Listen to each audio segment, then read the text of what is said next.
Alam, bakit dito pa tayo sa Cebu na kayo? Oo, Audio Jungle.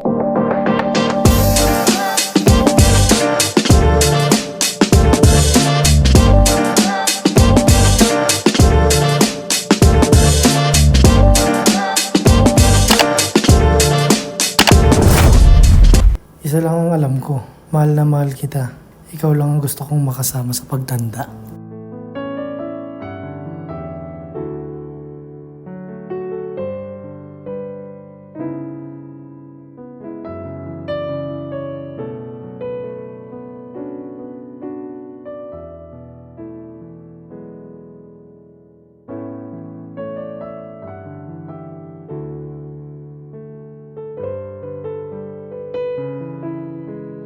Hello mga kadiva!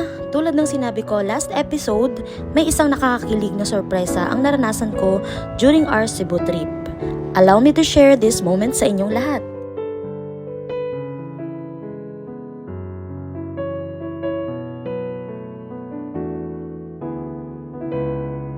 Since first time ko sa Cebu, excited ako to experience the sights, the food, and the bonding with my OD Verkadas.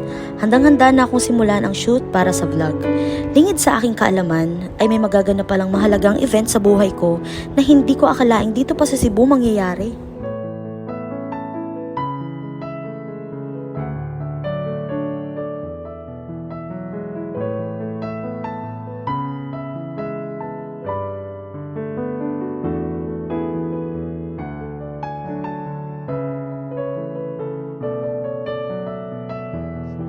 Dalawang kamay.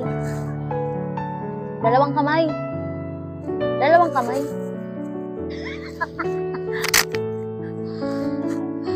Jay, okay na daw, B. Yan, so yan. Aakyat na tayo. Magpapapicture tayo sa dalawang palad. Nakakadula. Yan. Para ba? Nakakita.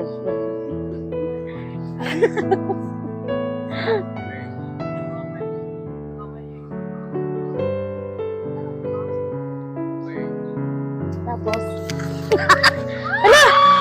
Hala!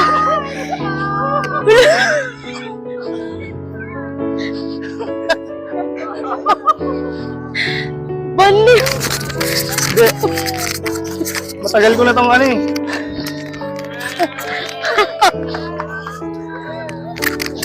Tagal ng panahon. Baka ito na. Ngayon lang talaga. Dito pa sa Cebu. Hindi, ito na yun.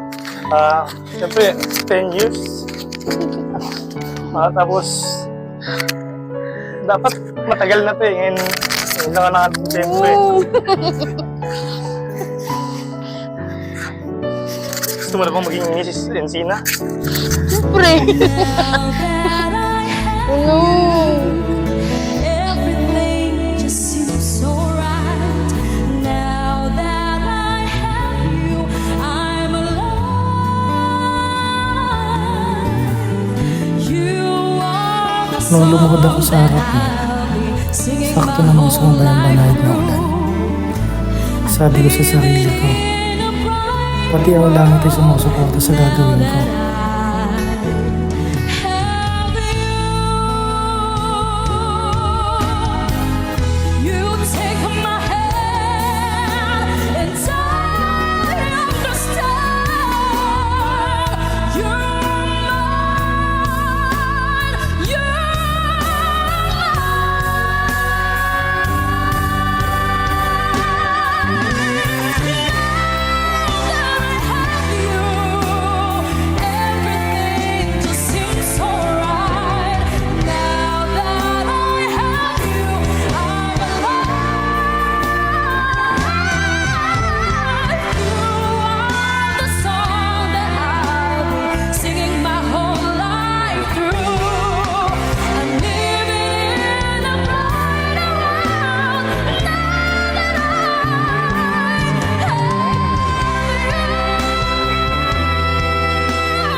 At ayun na nga mga kadiva, we're officially engaged after 10 years together.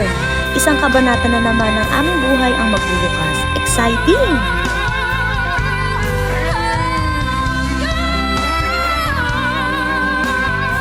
Again, please subscribe, follow, and give me a thumbs up sa aking mga social media channels. Maraming salamat mga kadiva. Till the next vlog. Bye-bye!